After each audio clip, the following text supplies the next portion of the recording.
గారి ఇంకొక favourite subject మూసి మూసి మూసి అనిగా ముఖ్యమంత్రి గారు మురుస్తా ఉన్నాడు. ఏందయా మూసి అంటే ఆయన చెప్పేది మూసి నది ప్రక్షాళన చేస్తా. నేను మీ అందరికి ఒక మాట మనసుకు ఎక్కించుకోండి, దయచేసి ఒకటి మంచిగా జాగ్రత్తగా వినండి. ఈయన కొత్తగా చేసేది ఏం లేదు, మూసికి ఈయన కొత్తగా చేసేది ఏం లేదు. మనమున్నప్పుడే 9.5 ఏళ్లలో 3,866 కోట్ల రూపాయలు, ఒకటి కాదు రెండు కాదు, దగ్గర దగ్గర 4,000 కోట్ల రూపాయలు ఖర్చు పెట్టి మూసీలోకి మరి ప్రతి మురికి నీటి చుక్క ఏదైతే వస్తుందో దాన్ని శుద్ధి చేయాలని చెప్పి 32 ఎస్టీపీలు సివరేజ్ ట్రీట్మెంట్ ప్లాంట్లు మంజూరు చేసింది కేసీఆర్ గారి ప్రభుత్వం. దాన్ని దాదాపు 60-70% పూర్తి చేసినాం. అంబర్పేటలో, నాగోల్లో పెద్ద పెద్ద ప్లాంట్లు కట్టి హైదరాబాద్ లో ఉత్పత్తి అయ్యే ప్రతి మురికి నీటి చుక్క, మూసీలోకి వచ్చే ప్రతి మురికి నీటి చుక్కకు శుద్ధి కేంద్రాలు పెట్టింది కేసీఆర్ ప్రభుత్వం. అది మాత్రమే కాదు, మనం కాళేశ్వరం నీళ్లను, గోదావరి నీళ్లను కొండపోచమ్మ సాగర్ అనే ప్రాంతానికి తీసుకొచ్చినాం. హైదరాబాద్కు ఒక 60 కిలోమీటర్ల దూరంలో. మీకు ఒక చిన్న విషయం తెలవాలి. హైదరాబాద్ లో మనకు గండిపేట ఉన్నది.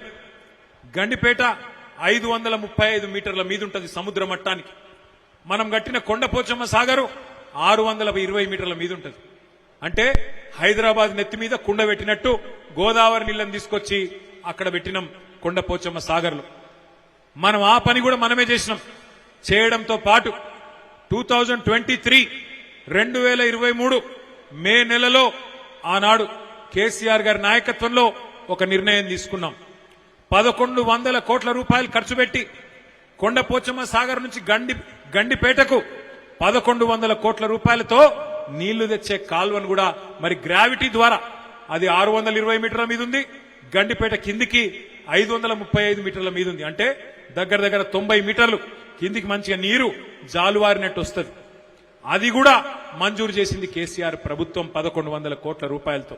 అట్లాగే మీ మూసారంబాగు బ్రిడ్జు, అట్లాగే మొత్తం మూసీ నది మీద 15 బ్రిడ్జులు 545 కోట్ల రూపాయలతోని మంజూరు చేసింది 2022 సంవత్సరంలో కేసీఆర్ ప్రభుత్వం.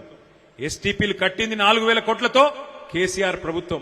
గోదావరి నీళ్లను కొండపోచమ్మ సాగర్ తెచ్చి ఆడికెళ్లి గండిపేటకు నీళ్లు తెచ్చి ఆ గండిపేట నీళ్లను కిందికి మూసీలోకి వదిలేటట్టు ఇంతజాం చేసింది కేసీఆర్ ప్రభుత్వం.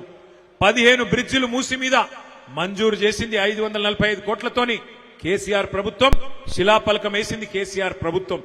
ఆఖరికి ఉప్పల్ బగాయత్ నుంచి మీ నాగోల్ దాకా 5 కిలోమీటర్లు ఒక్క ఇల్లు కూలగొట్టకుండా, ఒక్క పేదవాడిని డిస్టర్బ్ చేయకుండా 5 కిలోమీటర్లు కేవలం 7 కోట్ల రూపాయలతోని సుందరీకరించింది. వాక్వేలు, అదే విధంగా ఇతరత్ర కార్యక్రమాలు చేసింది కేసీఆర్ ప్రభుత్వం.